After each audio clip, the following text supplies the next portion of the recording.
kaldı. Bu sayılı günleri çok iyi değerlendirmemiz lazım.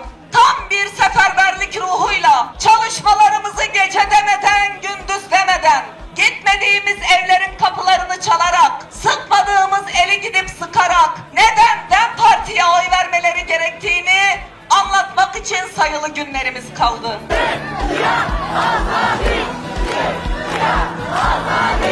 Bizler bu seçimi Allah'ın izniyle alacağız. Bütün azmimizle, bir seferberlik ruhuyla Bingöl'deki seçimleri kazanmaya var mıyız? Seferberlik ruhuna var mıyız? Türkiye ve Kürdistan topraklarının bağrından yeşeren DEM Parti ağacına mührümüzü